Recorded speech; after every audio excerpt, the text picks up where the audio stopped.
Chapter 21, War Games. The Outlaws' main objective was to hunt and kill Hell's Angels. As predators, the club strategized regularly about impending turf wars with their rival. They baited Hell's Angels support clubs.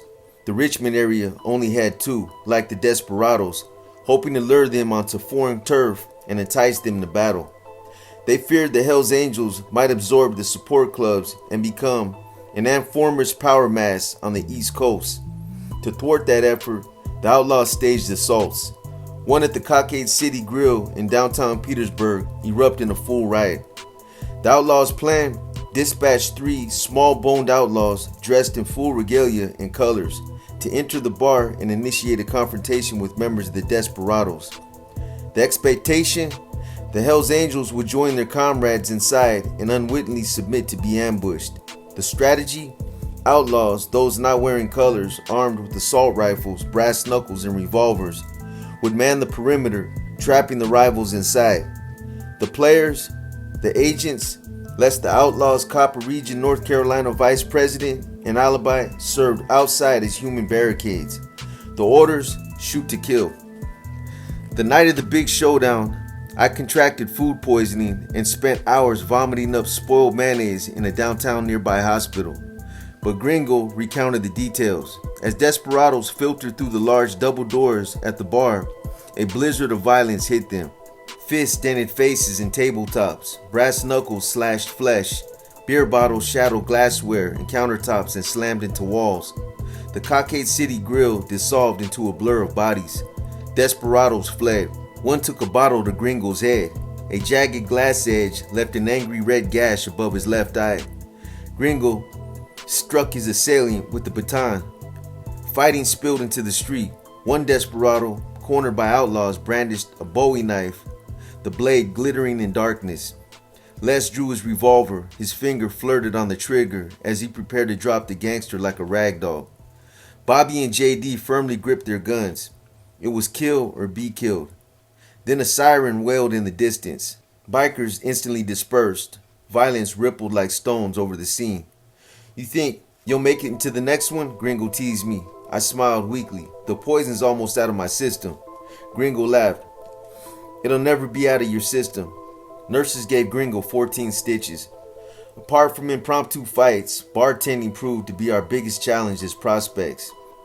I didn't know the first thing about mixing drinks, and I didn't want to learn at 3 o'clock in the morning surrounded by bored outlaws amped up with coke. Probates gave us on-the-job training for 2 weeks in our regional clubhouses until we became proficient combining Crown and Coke, Jack and Coke, screwdrivers, and Bacardis. The rehearsals helped, but I wasn't ready for long shifts behind the bar. After just 2 weeks of training, we received word that a Florida outlaw had crashed his motorcycle into a guardrail. We were summoned to his funeral and expected to bartend. The Outlaws commandeered the state of Florida, more than half of the chapters in the country. I dreaded the 24-hour trek to Fort Lauderdale. The agents and I rode for 2 days in tremendous heat, humidity, and patches of rain, passing through the Carolinas and Georgia, grabbing cheap motel rooms when we could until we arrived at an impressive property spread over acres of immaculate lawn. The Outlaws Clubhouse in Fort Lauderdale flaunted an inside and outside bar covered with gorgeous canopy. A lake shimmered in the background and reflected rows of chrome. A boat dock near the shore looked like a promising place to sleep, but the pristine scenery hid a sinister undercurrent: alligators. Some creatures lounged on the logs and banks of sand. Others slept with their mouths open. Tents pitched along the grass blew dangerously close to the waters. They too made inviting bait. I made it a goal to stay away for the next 2 days. "Keep busy and keep your head down," one probate warned us. Then he told us about baiting practice. Calmly, he recounted how a handful of outlaws, bored and drugged one night, messed with 2 probates behind the bar. They ordered one to stand in front while they balanced an ashtray on his head. They took turns with the bat, the probate said, and all I heard was whoosh, whoosh, whoosh as I imagined them swatting close to the victim's head. The other guy just watched as his partner bled, and when it was his turn, he ran. The story horrified me. The agents and I just looked at the probate, dumbfounded. No one was going to whack anything off my head. That night we hustled behind the bar, mixing drinks, stocking ice, filling glasses, until our legs burned with exhaustion and our hands shook from the repetition. We slept only 2 hours, curled in our tents by the lake, wind howling around us. The next morning we mounted our bikes and rode to the funeral home in large packs, in pairs, 25 across, 3 feet deep, muscling over lanes of traffic, blowing through red lights, cutting off other motorists. I never felt more stressed, more exhausted in my life. I hugged the rear, the nose was deafening. In front of me, a sea of black and white vests. To the side of me, bodies. To the rear, more bodies. We rode in tight formation, so close my knees practically bumped the next bike. And still, a large civilian roared close by, pissed that my tires straddled a piece of his lane. He didn't get it, the seriousness of a motorcycle game. He didn't get that the Outlaws didn't play fair, didn't care, would have bumped him off his bike and run over him like roadkill.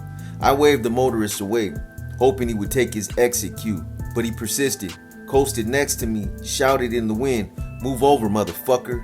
He managed to squeeze between me and another outlaw. Spit flew from the corners of his mouth. The fool was going to get himself killed. Desperation took over and I kicked his bike's gas. Desperation took over and I kicked his bike's gas tank, the force propelling him to the next lane. The motorist struggled to take control of his bike, glancing at me stunned, and then slowly pulled back. He didn't know it, maybe never would have, but I just saved his life. In the biker world, no one expected to survive. The funeral ended 2 days later like punctuation, ellipses at the end of a sentence, continuation after pause. Attendees forgot the reason they traveled all those miles to pay their respects to the body in the box who looked oddly unreal, a waxy replica of themselves. With just 2 hours sleep the whole weekend, the highway home stretched before us like a dark mouth ready to swallow us whole.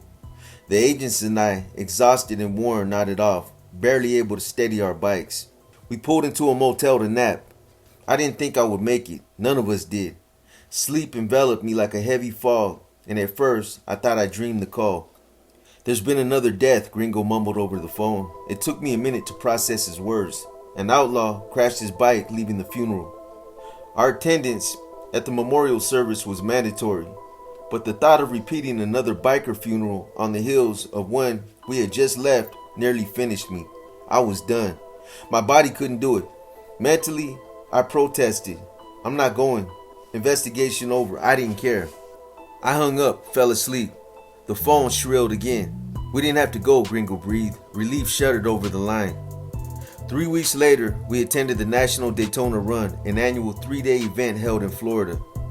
Hundreds of outlaws from surrounding areas attended. My wife, pregnant with our first child, was expected to deliver in less than 3 weeks, and the last thing I needed was to ride to the hospital dressed in colors and on a motorcycle. Instead, I drove my van and towed our bikes to Atlanta. Rain pelted the streets, but weather was no deterrence. In Atlanta, the others mounted their bikes and fishtailed the rest of the way to Daytona in the heat and wet. By the time they arrived at the clubhouse, they looked like the others, bedraggled, weary, and coated in sweat. Sun poked through the clouds just in time for us to task, guarding the outlaws' bikes. As Snuff had so delicately explained, why the fuck would we entrust amateurs with our lives? The real post, protecting the clubhouse and scouting for Hell's Angels, were reserved for members only, since they couldn't carry a gun and shoot on sight. Hot tar seared through my boots. Clothes clung to my body like a second skin. We had volunteered for 24-hour shifts, alternating between guard duty and bartending.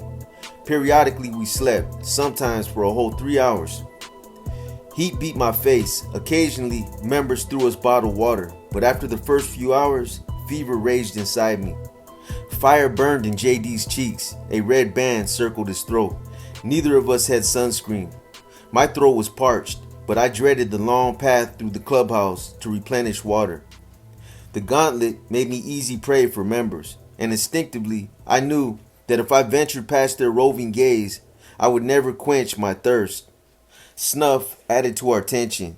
He hobbled towards us, his cane clicking on the concrete. Despite the tremendous heat, he wore a leather trench coat. His beret shielded the sun from his eyes.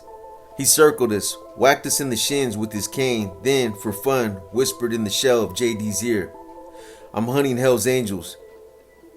Then without provocation, he whipped out a buck knife, pressed the blade to JD's throat, and chuckled. "Seen any yet?" JD flinched. We were both unarmed and surrounded by gangsters with weapons clipped to their hips like accessories. Snuff slid the blade into JD's throat, pressed his thumb onto the wound, and licked off the blood. But before JD could react, Snuff turned his attention to me. He slapped the knife against his trench coat, moved closer to me, and pressed a long blade to my throat. It nicked my skin, and a hot trickle of blood stained my vest. "How about you?" he sneered, and I thought he might be crazy enough to drop me right there, just for fun. Snuff had no filters, no limits, no feeling. If he could beat a stranger senseless in a bar in front of a crowd, he could certainly cut me. I swallowed, my nerves shot, buzzing sounded in my ears. My world suddenly shrank, every detail amplified. Snuff's foul breath, the prick of cold metal on my skin, burning in my eyes. This was not how I imagined my end, slit for slaughter. Rage mixed with fear as my mind raced with exit strategies. Snuff enjoyed watching my light extinguish. As a skilled sociopath, he controlled when and how and whom he would blame for my end. I was certain JD was scared too. Somehow we had to extract ourselves from this scene. Scream cut, fire the crazy actor from the set. Snuff had deviated from the script. Where was the fucking director? Then, as if reason suddenly returned to Snuff, he removed the blade from my throat and disappeared through the crowd, his black trench flapping like crow wings. We stood there, chrome from the bikes gleaming in the sunlight. Members strolled past us, prospects ran errands. General commotion stirred the air. If Snuff had slashed our throats and dropped us like burlap slaps on the pavement, would anyone have noticed? At last, we moved inside to bartend. As my eyes adjusted to the dim light bulbs, a blast of heat and sweat hit me full force in the face. The bar stretched 20 feet long, framed by a wall scribbled with names of fallen outlaws. Dizzy and dehydrated, I pushed through the standing room only crowd to relieve Bobby. He pulled JD and me aside and reported his narrow escape. His shift had just started when Spot, a Florida outlaw, spit into his mixed drink and ordered the 4 prospects behind the bar to line up in front of him. He had excused Bobby, whose shift had just begun. The other prospects apparently had spent the last 3 hours fucking up. They bristled at Spot's command and stood shoulder to shoulder and flinched, already anticipating their punishment. Spot punched, and with each blow, blackened their eyes. Pop, pop, pop. Fist struck bone. Now make me a real drink. Shakily, I wiped beer stains with a damp towel as the beaten prospects resumed their post. Alcohol sloshed over their hands. Beer foam blew into their swollen eyes. They behaved like beaten dogs, cowered in the back of their cage, head bowed, paws forward, waiting for the kick, the scold, the burst of anger that racked their body with pain. They stayed for the reward, the promise of rank advancement. A flurry of women hustled past, most resembled hags, smashed-in faces, missing teeth, purple stains beneath their eyes. I couldn't imagine why they stayed. Reduced to slaves, property of outlaws, they lived to serve the men who beat them. I watched one drop a french fry. An outlaw kicked a tray of food from her hand, smashed his boot in the mess, yanked her hair, and dragged her face to the floor. On her hands and knees, she lapped up the leftovers. All around me, casualties worked. Though the women volunteered for the job, I couldn't imagine they bargained for such cruelty. Few of them stayed, and those who did survived as hollow, addicted shells. As long as they had utility, the outlaws tolerated their presence. As a result, none of us worried much about dreaded female tests. Outlaws used women the way they use drugs, as a quick fix. And they didn't much care whether we got high or not. But they did care whether we fucked up, and I didn't want a black eye. Gringo and I approached bartending like a military drill. We served every beer chilled, stocked the refrigerator with ice, emptied trash in the fields, and kept a frenzied pace. My rescue came an hour after my shift began. Outlaws rumbled about Hell's Angel sightings, and the regional outlaw boss, Les, asked, "Does anyone have a car?" My hand shot up. Soon, Les, a bull named Johnny, a cunning gangster others called the Devil, and Gringo climbed into my van. In the cramped darkness, armed with revolvers, automatic handguns, and my collapsible baton, we scanned the busy streets for the enemy. Heavy percussion beat the night air as bands competed for audiences. Les ordered me to double park. Surrounded by attractive people and dizzy lights, we entered bar after bar, hunting for Hell's Angels. To patrons, we must have looked like beasts, oversized, dirty, grisly. We moved with single-minded purpose. It felt like a rehearsal for a strange role play. Dressed in costumes, grim masks, and battle armor, we prepared for confrontation. But in the end, we only faced ourselves. The devil complained we were chasing ghosts. He flashed me a wide grin and winked as he unveiled his plan to kidnap me later to party. But the only thing I wanted to do was sleep. At noon the next day, we finally had the chance. Though the van had no air conditioning, temperatures soared over 100 degrees and the humidity was cloying.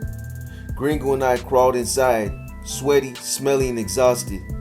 It was good to escape, and it was good to have a van. By day 4, I needed a hospital. Feverish, blistered from sunburn, dizzy from sleep deprivation. I barely remembered the ride home. By day 5, I had contracted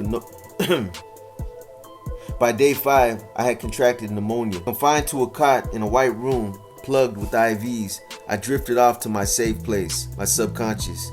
Soon I would welcome a son and once again explain to my wife why I had to leave. Although I returned home more often than the undercover agent who saw their families only once a month, the transition proved stressful. Typically, it took me 2 days to adjust to normal. As a rule, I never spoke about my experiences with my wife. The less she knew, the better for her psyche. And she didn't want to know. Like a soldier returning from war, I learned to compartmentalize. When I was home, I shut down and shut out friends. It was too difficult to form and maintain relationships that necessarily resolved around lies. I could never tell people who I was, what I did for a living, why I couldn't come to the church picnic. Some experiences are too profound to translate. War, military service, and undercover life. Only friends all lived like me, all understood the trauma, the restless sleep, the need to watch mindless cartoons at night, sprawled on the living room couch. I escaped through movies, mostly comedies. The dumber the better. At home, my day job crowded my thoughts. I was chef 24/7, not because he was a fictional identity I created, but because he was me. He had to be. I couldn't turn off my role, couldn't pretend that I became an outlaw sometimes and then a husband others. Undercover was my identity. I not only acted like an outlaw, I learned to think like one. I had lived my whole life undercover. I didn't know anything else. I thrived on high risk the way a snowballer loves helicopter drops over fresh white cliffs. My wife thankfully accepted my addiction. My need for adrenaline, and complete rejection of all other things mundane. It didn't matter whether she ever said a word to me when I was home, as long as she was there. Just looking at her quiet silhouette brought me comfort.